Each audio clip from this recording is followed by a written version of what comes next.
All right. All right, Harry. Welcome to the next episode of the still unnamed podcast. Still battling with ideas on that, but nothing's come to fruition yet. It will come. We're still only episode 8 in anyway. How are you feeling about that? Today is a special episode. Oh shit! A special Valentine's Day edition. What's that? It's actually the 15th, so it's the next day. Well, yeah, but in honor, we'll be lighting a candle. So fantastic. All right, Harry Cox, personal trainer, coached by Cox on Instagram. How you doing? I'm all right. How you doing, Daniel Malcolm? Oh, Daniel Malcolm thanks for that, bro. Oh, thank you so much. Anyway, today, what we chatting about today? We got our Valentine's special episode. What's this? Episode 8? Episode 8 today. Sweet. What did you think of the last episode? What did we talk about last episode? Oh, so we finished. We always have a funny story about the podcast, always. I feel. But we finished that episode and you were like, that was a shitty epised. And it was snowing outside, right? It was cold, it was snowing. You were like, that was a shitty episode. I thought, oh yeah, that was a great episode. That was really good. And we got some really good feedback off last episode as well. It feels like we say that every single time. I say this. No. I think we need to stop saying that now. I think episode 8 in, we need to stop saying the same lines that we're saying every single one. Oh, great! Great feedback last time. Yeah. But no, I genuinely thought I wasn't like. Remember afterwards, I wasn't too happy with the last podcast. You were annoyed. I was like, I don't even know where it was now. I can't even remember. I think you said we rambled on too much. That could be it. Which is entirely possible, to be fair. We do enjoy rambling. Sometimes we do, but it is what it is. And good feedback. Thanks to all of you. All of those that actually gave a shout out or gave me a message after and said, yeah, enjoying it, blah, blah, blah. We do appreciate those messages, to be honest. And if any ideas, hit us up. Hit us up because we are scraping the barrel every week with ideas. No, I'm so sure we got plenty. We got plenty. Week 8, lockdown, still in lockdown. Day after Valentine's Day. How was your Valentine's Day, bro? What did I do? Incredibly what forgettable. did you I had a couple of do? PT sessions, and that was about it. That's about it. Yeah. Nothing else. It's Valentine's Day, bro. Nothing else. Well, Mr. Romance, what did you do? Mr. Romance, where'd you get that? I deny all of those allegations of Mr. Romance. Alleged Mr. Romance. Alleged. Literally, Valentine's Day, I barely realized it was Valentine's Day. Mm-hmm. Barely even clocked that it was Valentine's Day. The usual working, morning clients, midday clients, and then got home. And I was just at home. Do you know what I found? That's my Valentine's Day. More so this year was people posting on Instagram. I don't know if you found it more so? I found it more so. I thought every man and his dog was posting about their other half this year, which I don't normally get on my feed. It's those Instagram algorithms are feeding you what you want, Harry. Yeah. That's what it is. They know I'm lonely. They can see it. No, I saw a few, but I didn't pay too much attention. I was just like, yeah. But that's all I saw yesterday. Valentine's Day. But I've been somewhat optimistic about the pandemic now. Wait. I want to ask you a quick question before we go pandemic. Okay. How the fuck did well, sorry for the language. I know I keep swearing, and I'm gonna try to stop because I have realized I do swear a lot more than I should. I think you said the same. Yeah. But I'm trying to not to any. Valentine's Day. Yeah. Where did it start? Where does Valentine's Day come from? Why? Saint Valentine. Who's that? I don't know. It looks like Cupid. I have no idea. Listen, I was thinking, why do we even celebrate Valentine's Day? Like, what is it? So I was like, let me do some research and actually have an answer as to why we celebrate Valentine's Day and why it's like associated with love and whatnot. So this goes back to the Roman times, a bit of history. Here we go. A bit of history. So this is back in, I think it's around 250 AD. So around 215, there was the Roman emperor. Claudius, what number? God knows who. Either way, Saint Valentine, he was a priest, a Christian priest back in the year, I think it's 261. And the emperor at the time, the emperor was not Christian or Catholic, he was pagan. So they worshipped many gods. Them boy pagans. Sorry, carry on. And then the Christians or the Catholics were the minority. It wasn't actually like the main religion across Europe because it was the emperor's religion he was a pagan. Right. So the emperor wanted to have his army like really loyal to Rome, and he found a way where he basically made it law where soldiers weren't allowed to marry, so they have all their allegiance to Rome. Like they were fully focused on working for the Roman Empire. So it was a ban. If you were a soldier, you weren't allowed to get married. Now this Saint Valentine. I keep wanting to say Valentino, but it's Valentine. This Saint Valentine. Well, back then he was a priest, but he would secretly marry off the Roman soldiers. Okay. So he's associated with love. Okay. Obviously, he got caught by the emperor and he was executed on the 14th of February. R.I.P. R.I.P. On the 14th of February, he was executed for marrying Roman soldiers when they weren't allowed to be by the emperor. It wasn't until 200 years later that the whole dynamics changed, where the Roman emperor was now Christian, Catholic. The Pope had a bigger say, and the Pope declared the 14th of February Saint Valentine's Day. There we go. The more you know, guys. Listen, I was intrigued and I found it actually fascinating because, everyone celebrates it, but no one knows where it started or what. So I thought it might be interesting for people to know. No, thank you. I thought you were going to give me some kind of anti-capitalist. No! It's the Hallmark industry. They made it. No, it's been developed over the years in numerous ways, but Saint Valentine is like associated with love and affection because he was marrying off Roman soldiers when they weren't allowed to be. He did a lot of other things in his life as well, but then executed on the 14th, so we celebrate Saint Valentine's Day. So really, we're celebrating the death of. We're celebrating probably his legacy, or I don't know whatever his legacy was. But really, it should be like R.I.P. Saint Valentine. But it was. Imagine this: it was 200 years after his death, where he had the Pope was like, "Okay, we're gonna declare this day as a." Oh, do you want to know why he actually declared it? I'm getting a bit deep. Tell me. I know I'm getting a bit deeper. Tell me. But he declared it because there was still a lot of people who believed in the multiple gods, so pagans. So the Pope wanted to make a specific day. So basically, the pagans had a religious day in February. So the Pope wanted to make a day that basically outshines the paganistic festival day. Okay, so it's a religious holiday then. Basically, yes, no, it is. It's a Catholic religious holiday. It's on the Catholic calendar. Who knew? Right. So now you know. Let's get on to pandemic talk. So in the Let's UK, talk about the pandemic. I don't want to be too hyperbolic with my words, but it's been a great week for the UK vaccine charge. We've now hit 15 million people have had their first vaccination, which is on target for what they had set out. I think we're actually 1 day ahead. Yeah. And they're now entering the new phase, which I believe is vaccinating people under the age of 60. Happy days. The R value is the lowest it's been in a long time. Well, we have been in lockdown for a while now.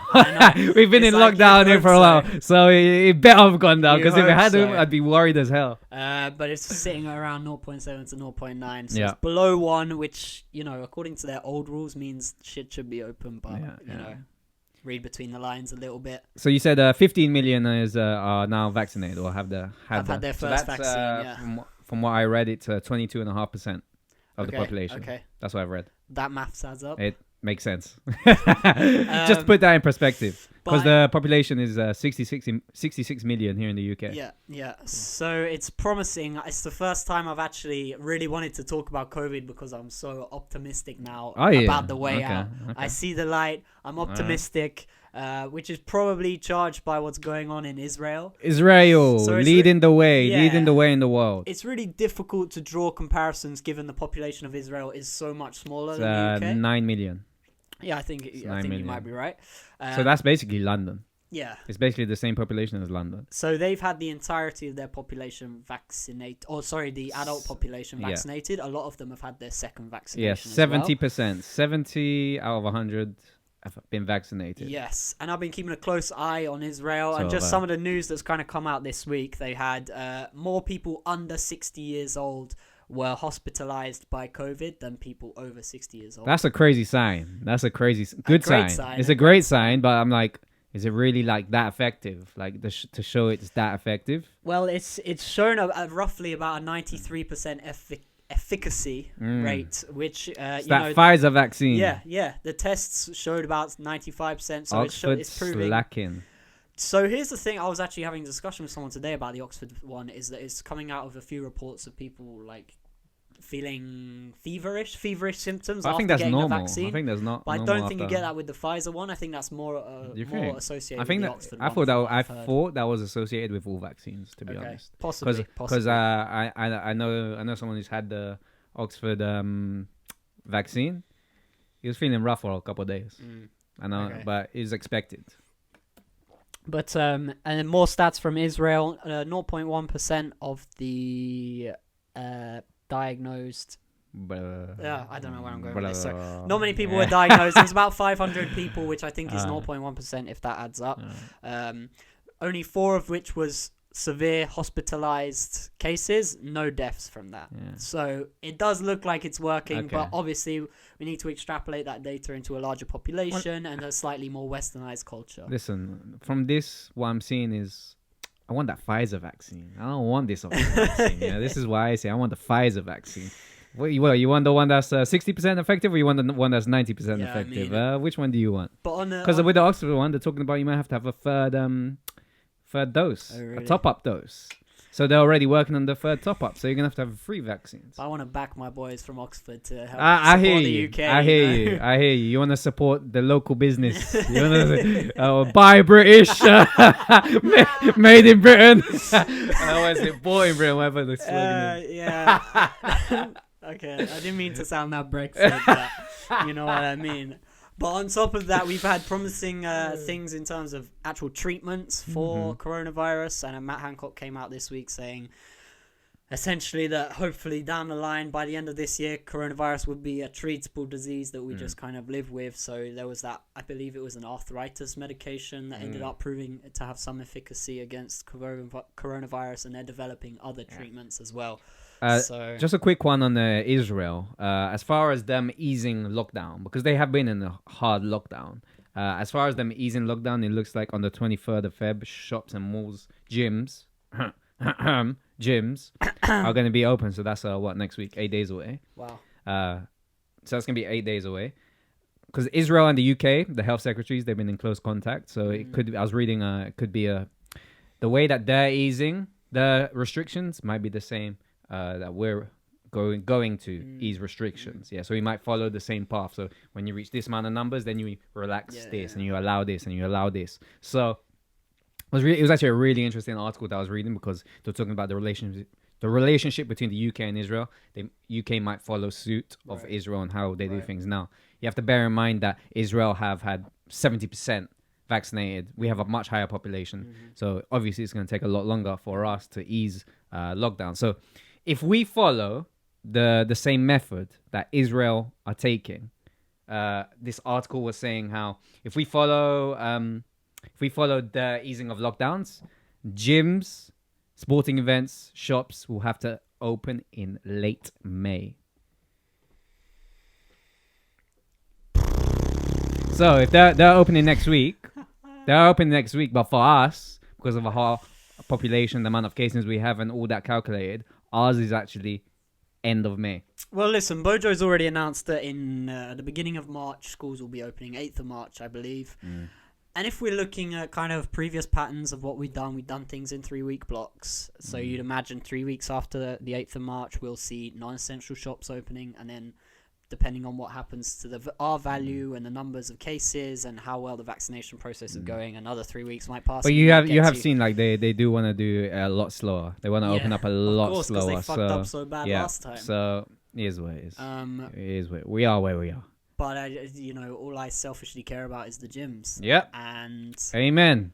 At the moment there's literally no kind of talk or rumors about them. It's talk about non-essential shops and restaurants. There's no gym mentioning. Well, to be honest, I think gyms will open before restaurants do. I mean, I think they should. I think that, if you go back to before everything shut down, gyms were moved into this tier 3 level, which declared them more safe than restaurants. Which if they go back on their word would be a bit strange, given there's no evidence to suggest otherwise. Especially with this war on obesity. Oh, big war on obesity. Well, to be honest, it's kind of like dwindled down. You've seen Boris Johnson lost about I was reading it, maybe like 10 kilos or something. Oh, like really? That. Since he got COVID last year. It's probably just all stress. Oh yeah, true. No, but he's been caught like cycling a lot in East London around. He's definitely upped his exercise regime for sure. But yeah, he stopped on because for a while after, do you remember he was going off? Oh, we need to be fitter as a nation. That kind of dwindled away ASAP.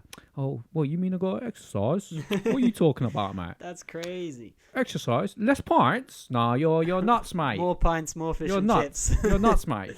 But in terms of, did you see what happened in New Zealand? Like yesterday, was it? Oh, what they got an outbreak? Yeah, well, an outbreak. It's There like was 3 4. cases, and the Prime Minister's shut down, locked down in Auckland. So Auckland got 3 kind of unexplained cases because I believe their borders are shut, so it doesn't really make sense. Or they have protocols in place, so it doesn't really make sense how it got through. They got 3 cases. She said we're going hard and we're going fast. But the media locked down that night. I can respect that. Yeah, I respect it because in 2 weeks they're going to be good again. Even though, hopefully. bear in mind, even though there's 4 confirmed cases, just think about how many there really are.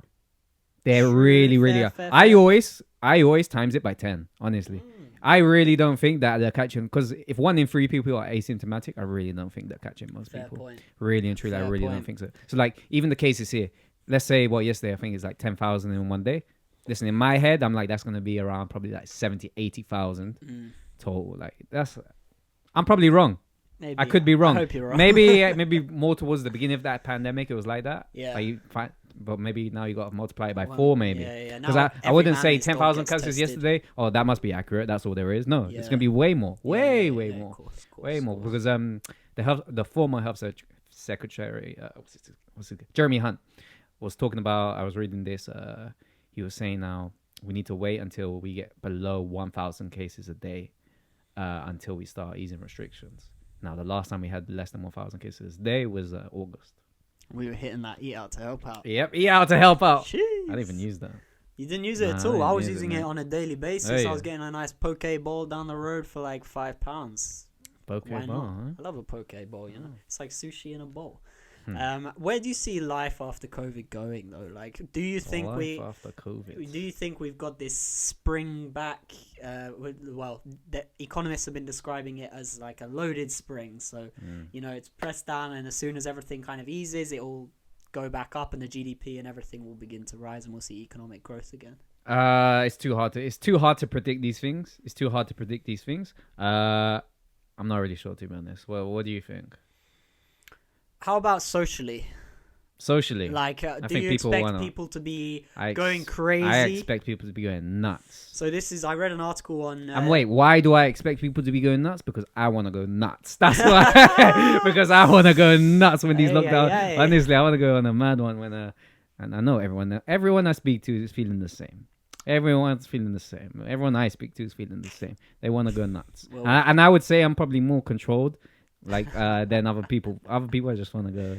Yeah, well, Blitzkrieg and the fucking tequila shots. We had this conversation literally downstairs about half an hour ago. Like all I want right now is to party. Yeah, maybe that says more about me than the pandemic, but I just want to go out every weekend and have fun. And I read an article on GQ that mentioned it compared the current status to that of the Roaring Twenties. So when they came out of the Great War, there was this kind of party vibe. Everyone wanted to go out and do what they wanted. That's to how do. I feel. More than ever before this whole COVID. I've never wanted to party so much in my life or go out. Excited. I'm pumped. How long do you think that lasts though? Couple months. It'll die out real quick. I'm pretty realistic. It's not gonna last long, but while it lasts, let it be good and enjoy it. And then I was also want to touch on dating apps as well. I was actually watching a Russell Brand video. He was talking about dating apps and how it kind of dehumanizes the whole thing, the whole kind of dating world. But it's all you've got right now. Yeah, it's all you got. So, but when we return, is it gonna still be as prominent? Because it was pretty prominent when it shut down. When we went into lockdown, it was still pretty prominent prior to that. Oh, it was huge even before this whole COVID situation. I think online dating, it accounts for most relationships these days now. There's actually studies online where it showed, like, maybe I think it was about 10 years ago, maybe 15 years ago, where you were most likely to meet your lover or the lover of your life at work, and it was all up here. But now, and like online was down here, but now it's like this. Literally, online has skyrocketed. Do you think that's a good thing or a bad thing? I think it's a great thing. Yeah. No, I really do. I think it's a great thing because what? If before, let's say 20 years ago, the only place you were meeting like your potential spouse, or that was the main place people met the potential future partner, if that was at work, you're only looking at a small portion of the world. It's a very small world. Whereas now, if you've got options of going online, you can expand your horizons and see all the fish in the sea. You know, it's like you're just looking in a pond. Whereas now you can look out the sea. Now, maybe you have too many options now, but that's another discussion. No, I definitely think it's probably better in one sense. It's better like that because you can expand your horizons. You can see, you can meet more different type of people, different cultures and whatnot. But I'd say the downsides of that would be people have just become such pussies to hit on girls and whatnot. Like especially with the what's your Gen Z, the snowflake generation. The snowflake generation ain't got no balls. But yeah, what do you think? Yeah, I mean, there's definitely that. Is more choice always better? Potentially. I think there's a lot of people that have probably found love that maybe wouldn't have found love otherwise. For sure. No, I think there's a lot. So I think that's a positive to take out of it. But is there something about the type of person that's on a dating app?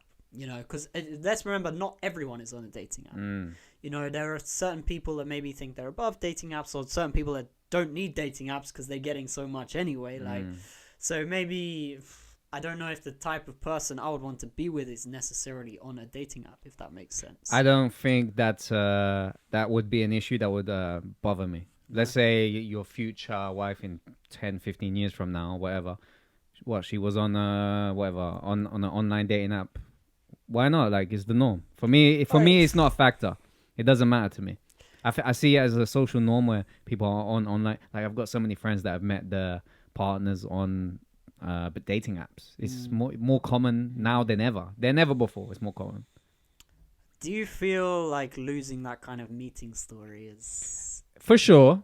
But if you ask a couple who met each other online, they'll be like, no, it's like this is it. Like, this is it. I suppose. So I don't think I know what you mean though. Like the whole, I don't know. Your eyes meet across the bar. You go over and you try. I think that's very 1920s. Put some game on her. You know, that's long gone. The game of courting, is it gone? Has it become the game of courting? That's a great discussion, by the way. I'm not prepared, but I can talk about this all day. The game of courting. Has it become too transactional now? Has it become a swipe? I want to have sex with you. Swipe, I don't want to have sex with you. No, not necessarily, because some people on that app aren't just looking for sex. Some people are just looking for relationships, and they generally are just looking for relationships. But there's something in the mystique of, you've admitted, you've almost laid down your cards by swiping right on them. I see what you're saying. There's no mystique, there's no game, there's no, I see what you're saying. There's no spice. I think there is, though, because once you meet someone online and then you go on that first date, there's still that element of you don't really know this person. Fair. Good discussion. I quite enjoy this. I could go all day. Listen, I can go about all day. I take advice from Harry though. So the game of courting. Harry, you'll teach me some more. I'm the grandmaster. Some more moves one day. You ready to wrap up part one? I deny all allegations made against me by Harry. He has to say that legally. Ready to wrap up part one? Oh, you're wrapping up? All right, cool. Let's wrap it up. Let's wrap up part one. We'll be back with some more information.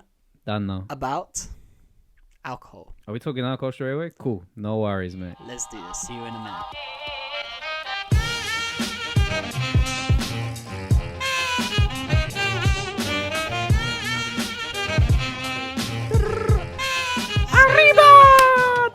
Oh yeah, you did get some complaints about that racist comment that you made about saying I am cancelling this podcast. It is now. So I think you should make your way outside of your own house and let me take over from here. It's all yours, my friend. Thank you very much. Right, part two. Welcome back. Power. Do you feel better about yourself now that you've cancelled me? I feel great cancelling you. Yeah, you got a sense of power now. For those of you that don't know, we're just taking the piss out of this whole cancel culture where people get easily offended by things and want to cancel every show.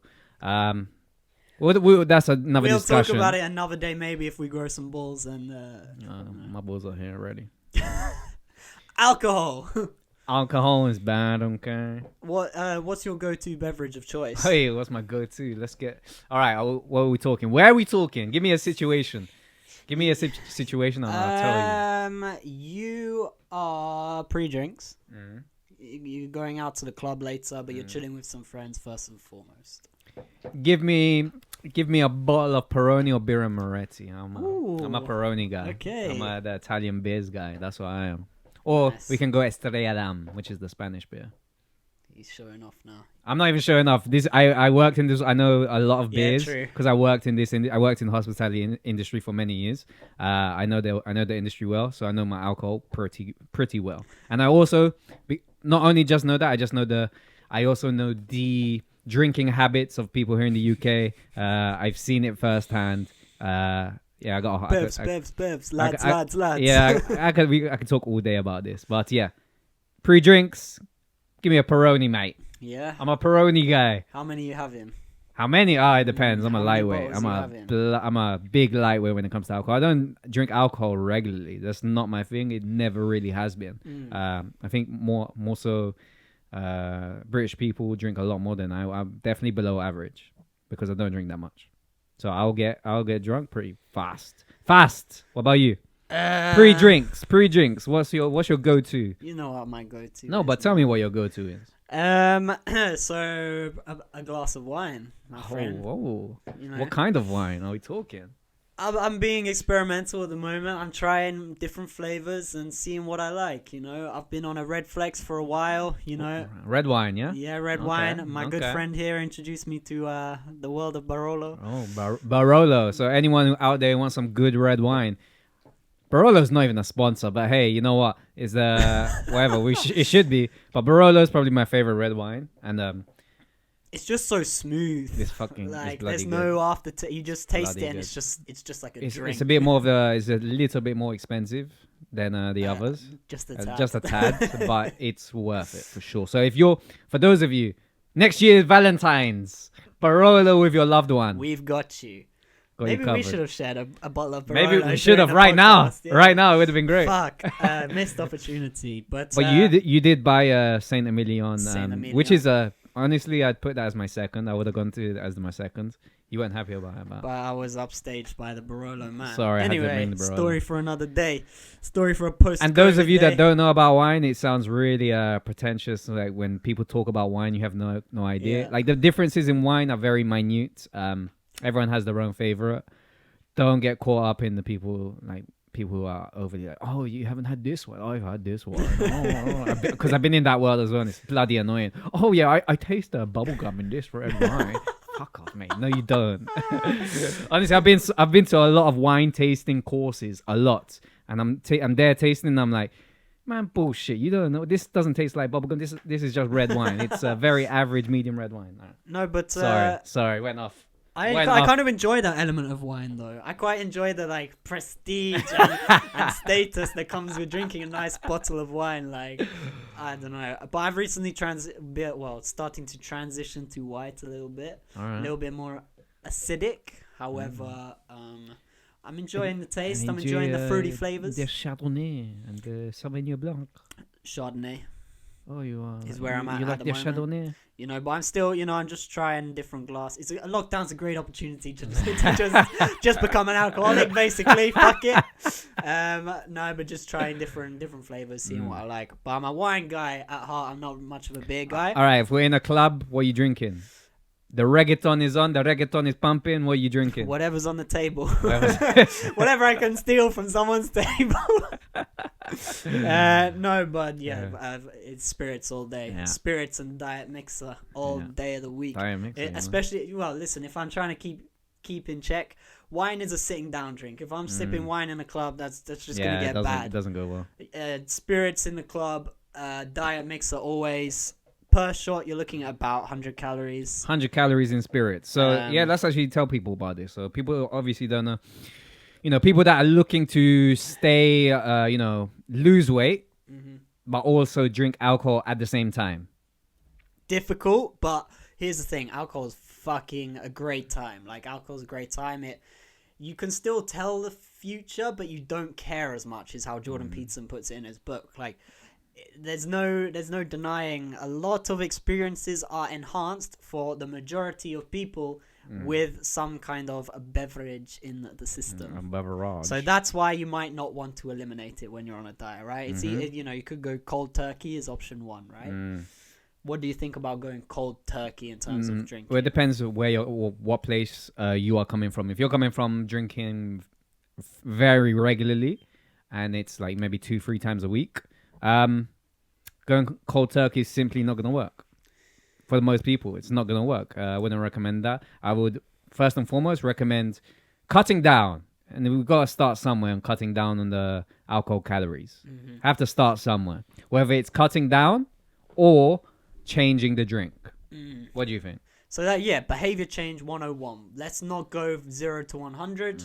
We've talked about this on many podcasts before. There needs to be a gradual, steady change. So as Daniel mentioned, let's say you're normally gonna do. That's why I asked you how many drinks you do at pre-drinks. So let's say let's say I do 3 beers at pre-drinks. 3 beers. Okay? Let's do 3 beers. And then you're out of the club and you're doing 2 double vodkas. Tequila.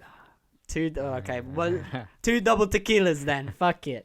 I've made the maths half of myself. Okay, no, go on your right. I've got it. That's 1,000 calories in total. Okay? Damn. Bang. Wait, 1,000 calories? Quick maths. Really? Yeah. Shit. God damn. Didn't even see those 1,000 cal. Diet's ruined. Diet is no gone. satiety, no performance benefits from those 1,000 calories. However, where do we go from here? Can we take a beer out from pre-drinks and can we change it to singles when you're on your night out? So that's 200 calories saved on the night out and 200 calories saved on the pre-drinks. That's 400 calories down for the day compared to what you normally would. Or just taking singles, yeah? Just taking singles. Not bad. So you've had 2 beers pre-drinks, 2 singles whilst you're out. Not bad. Or another thing which I've done with some clients, I'm like, just go gin and soda or vodka soda. A lot of them don't like it.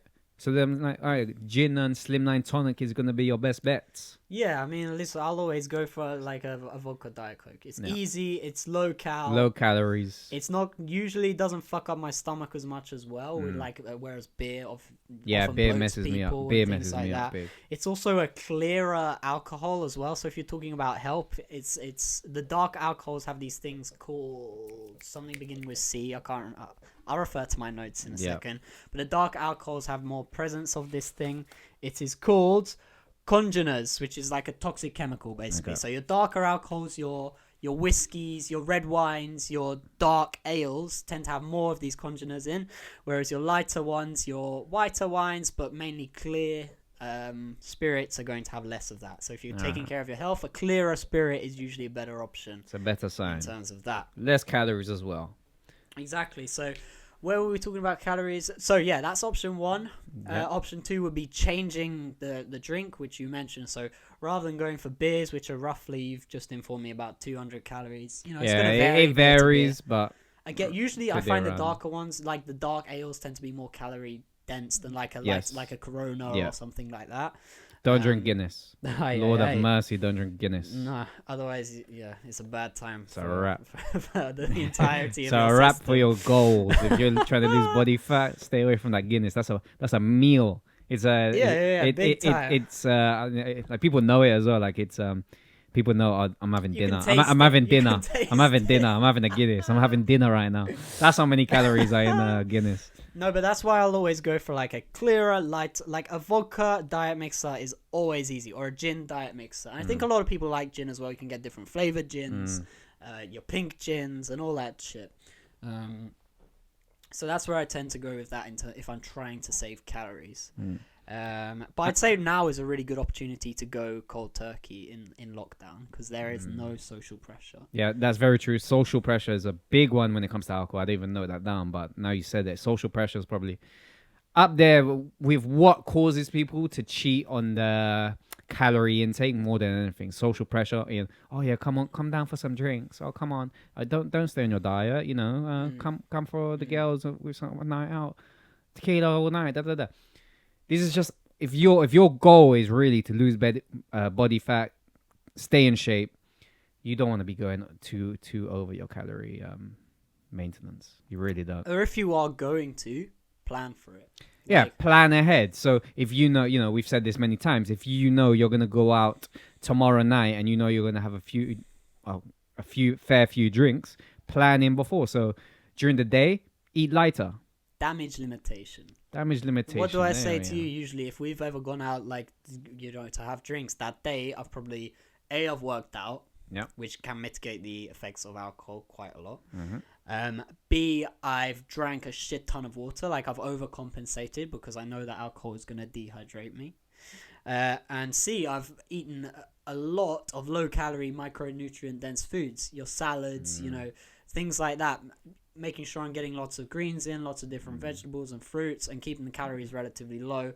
Potentially on a protein-sparing fast, so just eating like protein and veg throughout the day. And like, bear in mind, people, like if you're good with your diet and you're tracking your calories during the week and you're in a deficit most of the week, bear in mind, if you go one day and you go over, it's not the end of the world. Even though you might have a hangover on the next day, just get back into eating well again and getting back on the horse as soon as possible. I always say that next day is more important than the day you cheat, if you like. And I've got this bone to pick with the word cheat as well. Like, if you're offended by me calling it a cheat meal or a cheat night out or whatever, stop being such a fucking. You've been saying this recently. I haven't seen anything about anyone. Maybe I don't pay attention, or I don't follow the same thing. Anti-diet culture, man. Anti-diet culture. Yeah, okay. Goes hand in hand. So what are they saying? Are they saying? I don't want to get into it right now. Well, I want to know though. I just want to know. Yeah, listen, they're just saying you can't say cheat meal because it implies that the food that you are eating when you have a cheat meal is bad.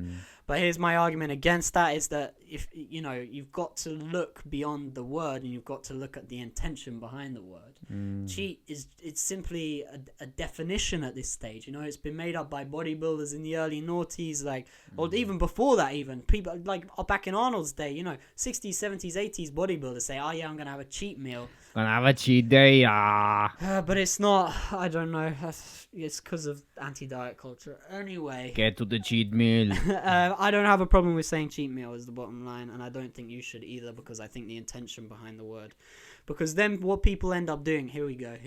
Then what people end up doing is they end up basically calling it a reward meal or an off-plan meal. It's like you're saying the exact same fucking thing but changing the word. It's like, well, let's just keep calling it what it's been called for the last 50 years and not get so fucking upset about the context of the word and look at the intention. Anyway, I've completely fucking forgotten where I am. Cheat meal, going over calories, alcohol consumption. All right, people, I'll put you back on track. You take a minute over there to think about what you were talking about. Where were we? I don't know what you're talking about. Cheat night, like damage limitation. Yeah, so here we go. The next day is more important than the night of the cheat, okay? So the next day, it's important not to feel sorry for yourself and understand that you put yourself in this situation. You're tired, you're dehydrated, and you probably feel like shit. Now's not the time to smash a burger, my friends. If you're serious about your goals, now is the time to maybe take, a little bit of extra sleep, a little bit of extra hydration, go for a fucking walk or a run or workout. You'll feel immediately better after that, because remember, alcohol's a depressant, guys, so you're going to be feeling pretty low usually the next day, because that high of the night out has worn off, so you're going to be feeling pretty low, which is why supplementation alcohol of something boosts dopamine. It does, but it also suppresses it, right? What? I think you might have because alcohol's a depressant, so it's going to reduce the I think on the next day it messes up your dopamine. So from what I read, it boosts your dopamine system when you're drinking alcohol, and then whatever go right now. I know. Repeated dopamine rushes increase your threshold, which then makes you drink more to get the same high, which leads to making it harder to produce dopamine naturally. So it's essentially this kind of almost like addictive cycle, right? Yes. Drink some, need more to feel the same high. Repeat, rinse and repeat. So the next day, let's not go back to these transient dopamine rewards. Let's do something, again, if you refer back to, I think it was episode 4 or 5, we talked about self-care. What's real self-care? Real self-care in this situation is incredibly important. We go the next day, and we do things that are going to naturally increase our dopamine over the long term rather than giving us a short transient burst like a pizza or a burger might. We go the next day. Usually what I do to treat myself the next day is I buy a nice juice from Joe and the Juice or Pret or Planet Organic or wherever. I buy a nice juice that usually gives me some kind of placebo revival effect. I've been outside, I've been for a walk. So this is on hangover day, yeah? Yes, but I think there's so many things you can do to mitigate hangovers, and that people need to just kind of... I think hangover is more of like a cultural thing, if that makes sense. So you're with your friends in the living room, you're like slumped, and you're like, yeah, you might feel a bit shitty, but I think there's more people can do than what they end up doing. I don't think you've been wasted before. Maybe I'm too young to be feeling those effects. I think even by your age, it was the worst. I've been wasted. There's no... I think when I think back at the times when I've been bad, I've been carried home. It's been many years since this, but I've been carried home. That's how bad it was. And believe me, the next day, doesn't matter how much water you're drinking. You could fucking drink a swimming pool. It doesn't matter, mate. You're gonna feel horrible. You're literally poisoned. Your body is poisoned. Well, this is an important thing because alcohol actually is toxic. It is a poison. It is a poison. I actually had this written down. Well, when you consume alcohol, in your, I think it's your stomach or in your small intestine, it's broken down by an enzyme called, I think it's ATP. No, it's not ATP. ADH, the ADH enzyme, which then produces a chemical called, I don't know. I'm gonna. Yes. How do you say that? I was about to kill it. Acetaldehyde. Let me find it, folks. Let me come to the rescue. Acetaldehyde, right? There we go. That's it. And then it's broken down into acetate, and then further. But that in itself is poisonous. Yeah. That in itself, and some studies saying it's a cancer causing. Well, all of this happens in the liver, right? All of this breakdown happens in the liver, which is kind of the most affected part in terms of health when it comes to alcohol. So you'll get a buildup of fatty deposits around the liver, and potentially could lead to something fatal like cirrhosis or something like that. But yeah, hangovers, so real. I'm gonna have to, when this lockdown ends, I'm gonna take you out and we're going 20 shots deep. In the club. Let's do that. 20. Let's give you a real hangover. But I've actually got a protocol that I use. Well, I discuss with my clients sometimes about how we can mitigate the effects of alcohol on our health as well as the hangover. So, first of all, I've got stuff I've mentioned already. Ensuring adequate/excessive hydration throughout the day. Water. Exercise reduces the effects of alcohol damage. Meal consumption, which will slow down the absorption of alcohol. It's so, how many stories have you heard, or how many first-hand experiences have you had where you haven't eaten and you've had like one shot and you're done? It's a common thing. Let's think about alcohol choice. We discussed earlier, alcohols that are darker are worse because they've got these congeners, stick on the spirit, toxic chemical. Alcohol quality. This is something that's important but difficult to define. How do you define alcohol quality? Is it by price? Is it, it's very difficult to, because certain other alcohol companies will put different things in their alcohol, and you can get things like organic Never wine. Drink Sainsbury's brand vodka.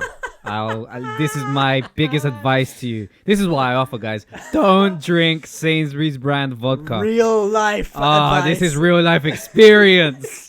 It doesn't get more real than this. Let's put it this way. This was pre-drinks. I didn't make it to the club.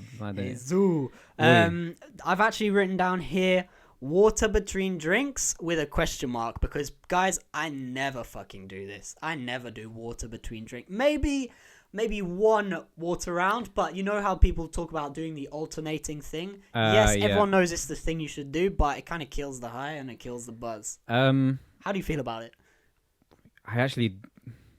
I do it a lot more before COVID when we were out, like during clubs. Here's the thing, like I could go to a club, easily just drink water. So I don't know, it's easy for me. A lot of people can't do that. Yeah, I've not got that in the locker. Most people don't have it in the locker, but I don't get it because I still had a great time. Now I did enjoy drinking going out, but I could go out sober easily and still have a good time. If the music's right. Reggaeton. Yeah. No, do you know what? Like, if it's but no. When it comes to water and drinking alcohol, I was pretty good at drink water. Drink Yeah, water. fair, Drink water. fair. Drink water. And it makes a massive difference Yeah, if you can. but it depends where you are. I find it easier to do in a bar in a club than if you're at someone's house. You're like, all right, guys, let me just go get some water. I'll be back. I don't know. I think it's easier at someone's house. Yeah, I just think it's easier. Because you just go to the tap, anyway. In a lot of places, they have the tap and you just down it. All right. Secretly down No, it. true. Secretly and down it. They'll And be giving out water bottles sometimes Yeah. as well. And then before bed, so you've gone out on your night out. Again, back to hydration. Excessive hydration. Alcohol is very dehydrating. So I like to bang like 1 to 2 liters minimum. Like I literally as much as I can feel like I can handle. How much do you drink in one day? On an average day? On an average day, On an average day. do, I'd say about 4 liters. That's pretty good because this I just keep refilling. So this is 750 milliliters. I just refill this all day, so I probably get through 3 liters a day. Okay. I mean, that's 3.5 liters a day. Good enough. But most people are not. I see it a lot with a lot of people, especially clients. They're not drinking. But if you want to talk about No hydration, water. like the easiest way I view it is look at your pee. You know, Your what? Your pee. That's the easiest Oh, litmus your pee. test you can do for. Yeah. You know, is my pee yellow? Okay, I should probably drink more. Is Yeah. it clear? Okay, I'm on track. Keep Yeah. drinking as much as I'm drinking. Like Yeah. that's. If you're going to the toilet every 2 minutes, maybe tone it down a little Yeah. bit. That's the easiest way to do it. But before bed, excessive hydration. I bang as much water as I can. Yes, I'm not really worried about the fact that that's going to wake me up to go to the bathroom because, listen, your sleep's going to be fucked anyway. You've made that choice to go out. You've probably come home at 2 a.m. You've smashed alcohol, which has an effect on your sleep. Smashed it. It reduces your deep You sleep smashed it, and mate. increases your restlessness anyway. So your sleep's going to be pretty poor. So let's see what supplementation we can put in place for that. I tend to go for a little bit of magnesium, 500 milligrams personally. And you may look to add in some 5-HTP in there, which is something that will upregulate the production of serotonin, which is less depleted with alcohol and more so becomes important when you're taking other narcotics like MDMA and potentially cocaine. But then you've also might want to look at N-acetylcysteine, which a high dose, there's been a few studies where they use a really high dose, which should help the conversion of ethanol into acetate, which will reduce the oxidative stress on the liver. And then the next day, on to the next day. How can we mitigate the effects? Again, things I've already mentioned are things like going for a walk, getting exercise, smashing water again, and drinking and eating a lot of foods that are high in antioxidants and micronutrients. Power. That's your foolproof plan to surviving the That's night how you out. survive a hangover. Cool. I think we got 5 minutes before we need to wrap up this part. Yeah, no worries. We mentioned sleep. We mentioned it's a depression. Well, we mentioned pretty much everything. We've gone through the whole thing with alcohol, huh? Fuck it. We smashed We've that, run guys. that. Run that alcohol. Alcohol 101. We love the alcohol. Wait, this is on a different tangent. I just want to get your thoughts on how. So alcohol is a drug, yeah? And in some countries, alcohol is banned, so it's seen like a drug, like how we here Where in is the it UK. banned? I'm sure in some Middle Eastern countries. Yeah, Saudi. Yeah. Even in the UAE, it's banned to an extent. In Dubai, it has like an exemption, but you can't go to places like Abu Dhabi and go out drinking. It's going to be a lot harder out there. But yeah, there are countries where alcohol is illegal and seen as a drug. But then here it's like a legal drug, but you can't go and do other drugs. So you can't do all the other drugs, marijuana. You can do cocaine, MD. All these other drugs. What do you think should, like, where do you draw the line? Because some other countries have drawn the line out. No, alcohol's a drug. No, you can't have that. Where do you draw the line? I don't know. I can't answer. I think it's up to a field of medical professionals. But as far as I can see, like, because then you go to America, and in America, marijuana is completely legal now at this point. In a lot of states. In most states. Well, it's maybe not most, but a lot of okay, states. but you can get it very easily, get an easy exemption from your doctor, and then America's just known now all over. Because before it was only California, but now it's just all over America, where it's just known. Oh yeah, everyone's out there smoking weed, and it's becoming a thing where now this is an accepted drug, the same way alcohol is. Yeah, I mean, I don't see much difference between alcohol and a lot of other drugs in terms of implications on health, that risk-reward benefit, essentially. Alcohol's in too deep now, right? if you look at, you know, look back. I'm not too well versed on it, but look back at Prohibition. Yeah, in America, I'm not well versed on it, but it was banned at some point. And it's come back. Like, I feel we should learn from history a little bit. And when Prohibition was a thing, you know, they were all doing underground shit anyway. Yep. So I feel like all the money goes in the black market. Yeah. So imagine how much. Imagine, let's say tomorrow the government turn around, cocaine, MDMA, marijuana is all legal. Imagine the amount of revenue you generate for taxes, the amount of money, and taxation and things like that would be mental, and not only that, but you would also take a lot of the black market out of it. You take all these gangs and all the violence that comes with it. Because you just look at Mexico and what's going on in Mexico. Mexico is just supplying drugs to America constantly, and they have whole militias in Mexico. If you've seen any documentaries on Mexico, it's a crazy world, the cartels and how much power the cartels have in Mexico. It's you can't even imagine how much money these guys have. But they're in too deep, right? They run whole sections of the country. Yeah. That's wild. They run the government can't go there. Yeah. That's wild. Like I think the biggest cartel is called the Sinaloa cartel. These people just run the whole place. They run it. And there's a very famous video on YouTube for anyone that wants to check it out. It's a SWAT team in Mexico. They accidentally caught what's this guy's name? The famous drug baron that got caught in America a couple years ago. Guzman. I don't know. Oh, you don't know? Okay. So it's a famous he got caught in America. The head, he's like one of the heads of the cartels. He got caught in America, but his son then took over in Mexico. So the Mexican armed forces, they accidentally caught him, arrested him. Obviously, so this is all on YouTube. They arrested him. Literally 10 minutes later, the entire city had that SWAT team surrounded and said, "You got to let him go." This is on YouTube. This is how wild West Mexico is.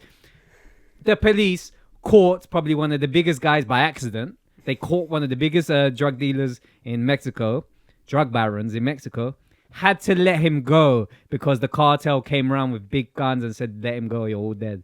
And then, you know what's wild to see? It's scary to see. They're like apologizing to him for arresting him. They're apologizing to him. And this is a cartel. These people are doing crazy things out there in Mexico. They're not nice people, let's put it that way. They're not nice people. Oh, these people are killing people left, right, and center, beheadings. It's a wild way. So you cut out the black market, make things illegal. You might take money away from them. Yes or no? It's a fascinating world. It's an interesting topic, the war on drugs and everything like that. Maybe something we can delve into deeper at a later stage. At a later stage. I didn't even plan about talking about this, but you just got me down a little rabbit hole. I had to go off there because it's very real, this stuff. Because when you start talking about legalization of certain drugs, it will take out money from the drug cartels in a way. In a way. Either way. Right, let's wrap up part 2. Wrap it up. We'll be back in a minute or two to discuss more.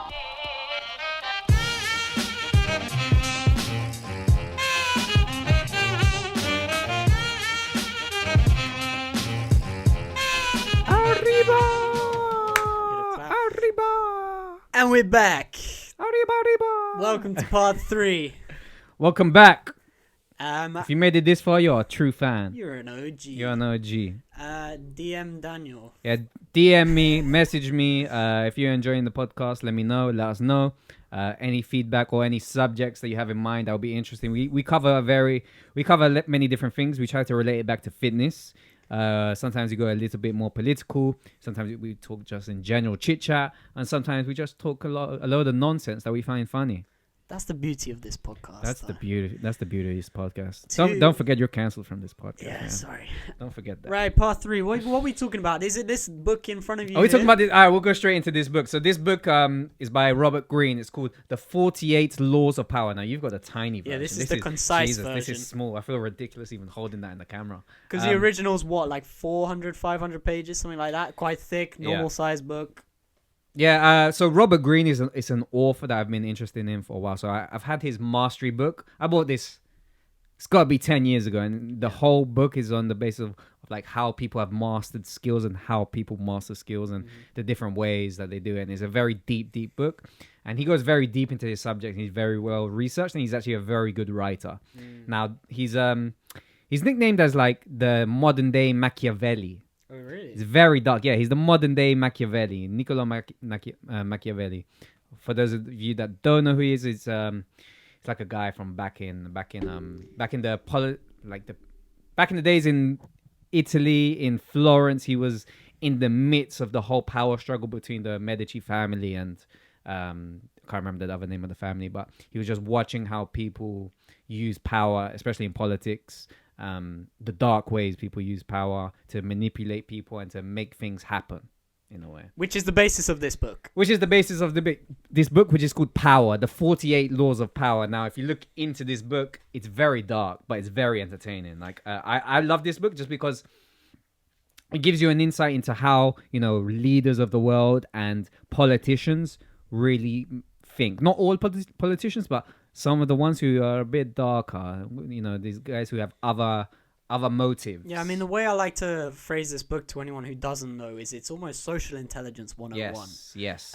You learn so much about kind of how to manipulate people, but the premise of the book is important to realize. Robert Greene hasn't written it to say this is what you should do. No, it's not what you should do. It's looking back at history and how people have made moves, being, maybe you can call it cunning. It's cunning. Mm-hmm. It's social intelligence for sure, without a question.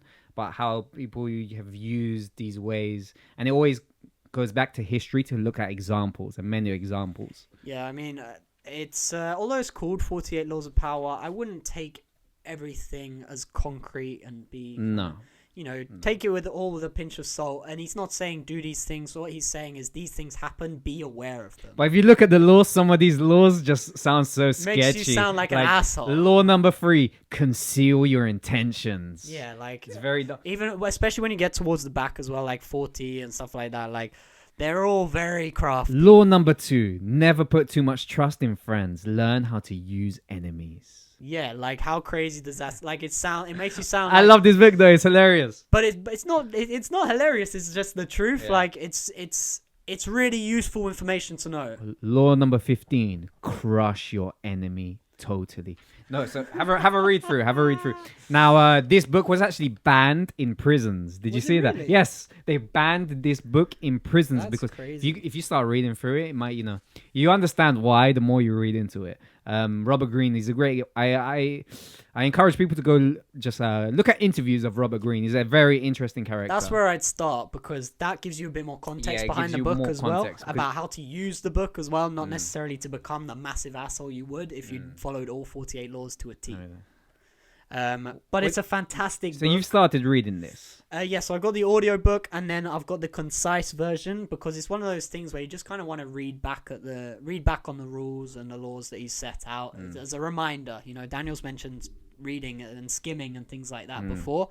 This is a really good, like he does it with all his books. He's got a concise version of mastery as well. And the way he writes the book is very unique, and I really enjoy the way he lays out the book. Now, this brings me back because I love watching, things where, have you seen House of Cards? I haven't, no. Oh, it's such a good series, and it's all about how the political games and how these politicians play the game. There's a certain way. They're not doing this to, represent their people and have the interests of the people. They don't have that in mind. They have their own interests. It could be for certain politicians, oh, I want to move up the power ladder. I want to get to being prime minister, maybe Boris Johnson, because there's a lot of interviews saying how Boris Johnson was nothing but obsessed with becoming prime minister. Really? Since he was young. He was young. And I think it was the former mayor of London, Ken Livingstone, went to dinner with Boris, and all Boris would talk about was, how did you get to your position? How did you do that before Boris became mayor? Either way, he's an ambitious guy. These ambitious guys want to know how to make it to the top. They don't have the best. They may not have your best interests in heart. They're playing power moves behind the scenes. And people call Boris Johnson dumb. No, I don't think he's dumb. I think he's very. I think twisted. I don't think you get to that position without playing the game of power. And that's what the book really talks about. The things that go on behind us. Watch House of Cards. It's the epitome of this book, 48 Laws of Power. The actor is great. What's his name? Kevin Spacey. It's amazing. They actually Isn't Kevin Spacey a bit sus? Like he's got in some trouble. But great actor nonetheless. He might be in trouble, but a great actor nonetheless. But House of Cards is actually a British series. Oh, really? Made back in, I think, 90s or 80s. And the old version is very similar to today's version, the way it's filmed and the way the story goes. But it's in the Houses of Parliament. It's really interesting. And the guy's playing the game of power in the Houses of Parliament here in the UK. So that's the old version. The old version's good. Okay. The American version, which is a lot newer on Netflix, it's really good as well. But these whole games, you have to bear in mind, you know, a lot of these politicians don't have your best interests in mind, you know. They're thinking about how they're going to rise to the top. So it could be, you know, making deals with, you know, making deals is very common. No? Making deals with businesses so they give you more money to finance your campaigns. There's a lot of that going on in politics that people are unaware of, and they really think, oh, you know, why did I voted for him, but now he's not doing as he said. I wonder why that is. You know, these people got other intentions, you know. Another great example is Dick Cheney as well, right? Yes, that film that you told me, Yeah, Vice. so Vice, I believe it's on Amazon Prime, isn't it? Amazon Prime is a good film. movie. Came out last year or 2 years ago. Came out quite That's the recently. perfect example. Yeah, if you want a perfect example of a politician climbing the ranks, go and watch Vice. It's all about Dick Cheney becoming vice president to Bush, George right? Bush, but having the power of, you know, And foreign policy, and then manipulating being the the shit out of everyone. CEO of Halliburton, which is like a. I think it's they produce guns, or I'm not sure. They were Was it something to do with oil or something? or construction, something along those lines. But it's all about power games, and I think this stuff's very real. And I think the more you know, so like reading this book on the 48 Laws of Power, it just gives you an insight as to why politicians do as they do. Mm-hmm. Yeah. So and I hit. Wait, sorry. No, go for it. This is a good example. It's like, you know, if you really want to be if you want to get into politics and you want to make a change in the world, it could be very hard, because if you actually want to make a change in politics, it's like you would have to say, all right, what we're going to do is we're going to try and get the economy right. All right, so what we're going to do is get everyone working more hours, working harder, so we can get the economy going on the up, blah, blah, blah. What's actually going to work, yeah? Whereas another politician will come and say, hey guys, don't worry about it. You elect me, you're all gonna get £100. You know, I'll give you £100 in tax fees or whatever. Sounds like Jeremy Corbyn. Yeah, like. But then who's gonna get elected? Who's gonna get elected? The guy that's giving you the straight facts and the truth on how you're really gonna get the economy going, or the guy that's selling you a lie? The liar. The lie. Most people are going to vote for the lie. And then what? And then you're going to complain when he doesn't support or do anything to help you. Or it doesn't fucking work. Yeah. But we recommend you, go and watch Vice. Go and watch House of Cards. I'd say House of Cards is you should definitely give that a watch. Okay, yeah, give that a watch. Out. Give that a watch. It gives you a dark look into the world of politics. Watch some Robert Greene podcasts. Yeah, Robert Greene and Jordan Belfort. That's a good one. Yes, that's a really good one. He's got one on Short Story Long as well, which I really He's got enjoyed. a lot. There's a lot of podcasts with Robert Greene where he's on as a guest. Yeah. And just if you like what you see, pick up his book. Pick up the book. Yo, Rob, send us some commission on those sales. Man, I can't wait till Elon Musk comes onto this podcast. You know, Robert Greene, then Elon Musk. Well, he said after COVID, right? He's booked. He's booked on. Don't worry, guys. We got Elon Musk coming here. Some insider trading knowledge. No, but he was on Joe Rogan the other day. I've listened to half of it. Yeah, on, I started Joe Rogan it, and he's talking about Mars and stuff like that. It's just mental. Like Yeah, this guy.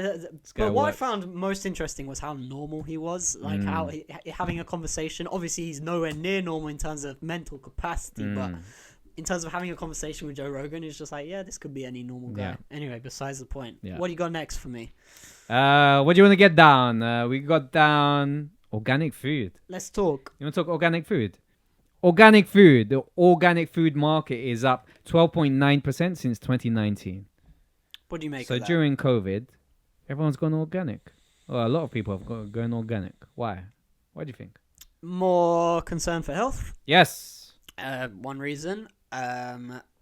Is it more knowledge, or is it more of like a fashionable thing? Because there's some status and fashion that comes Could be with. both. I only eat organic food, I only drink go to Whole Foods. filtered water. Have you been to Whole Foods though?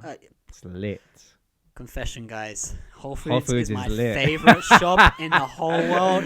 Whole Foods is lit. Once every 2 weeks, I'll go in there just to treat myself. They got the best smelling hand sanitizer as well. I rarely use the hand sanitizer in any other shops. I go into Whole Foods, I'll be standing at the hand sanitizer station for 10 minutes. You will be smelling that smell for the half a day after putting it on. It's amazing. Then they've got all the fresh produce. Like, it just looks so aesthetic as well. Like, they've done, I think marketing wise, Whole Foods have done an amazing job in appealing, making out organic food very appealing, making all these Whole Foods. Expensive as fuck though. That is the thing. I paid £10 for like 750 grams of blueberries. It's crazy. I'm out here, G. But like that's actually something that, you know, I'll get real. That's something that inspires me, is the ability to shop at Whole Foods. You know, being able to go there and get all my groceries there.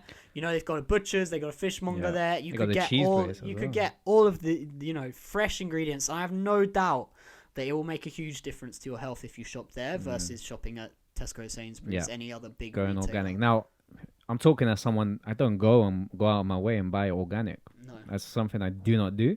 But probably something I should do, to be honest. Neither do I. Sometimes I do, sometimes I don't. It depends. Like, sometimes I'll be in a mood and I'll be like, I should probably get the organic stuff. But at the end of the day, it's more expensive and you get less. And well, that's another reason why it's probably gone up. You know, everyone's gone back home into lockdown over this last year.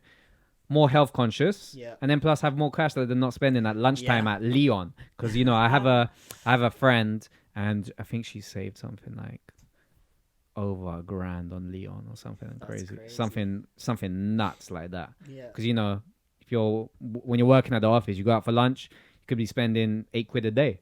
So here's a thought: more people doing more cooking, therefore more organic, fresh ingredients needed. So there's that as well. So that's another potential explanation for that. People shopping locally.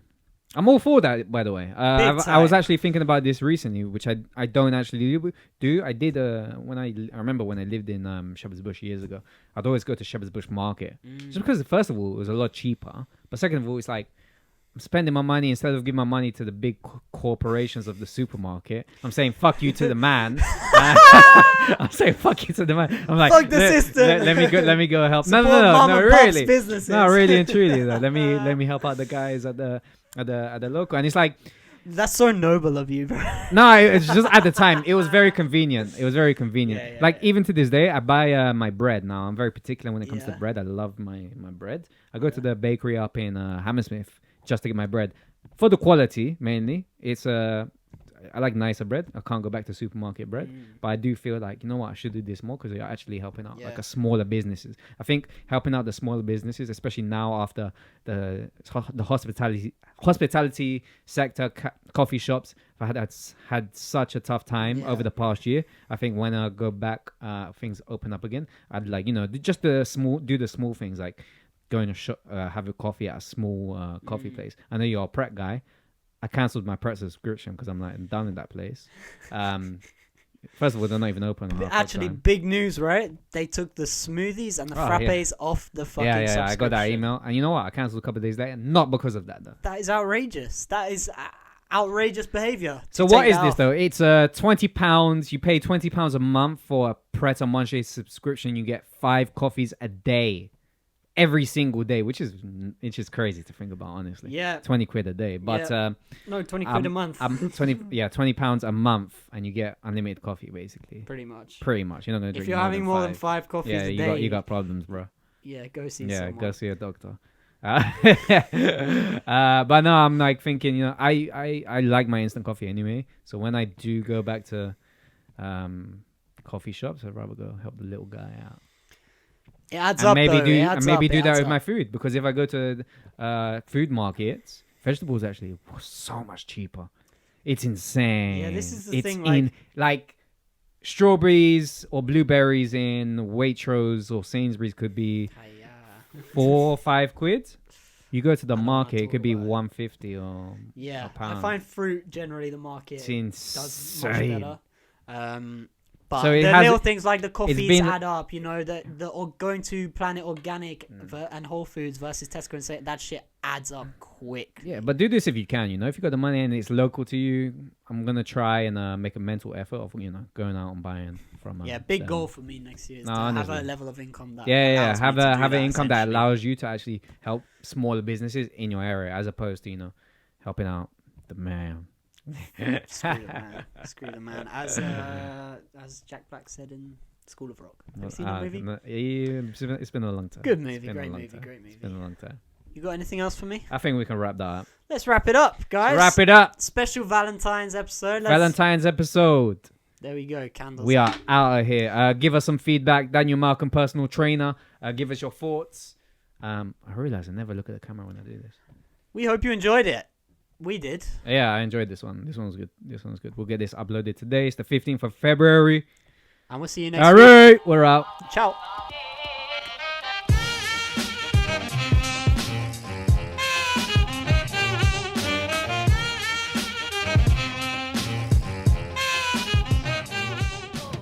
I put that one in a spliff.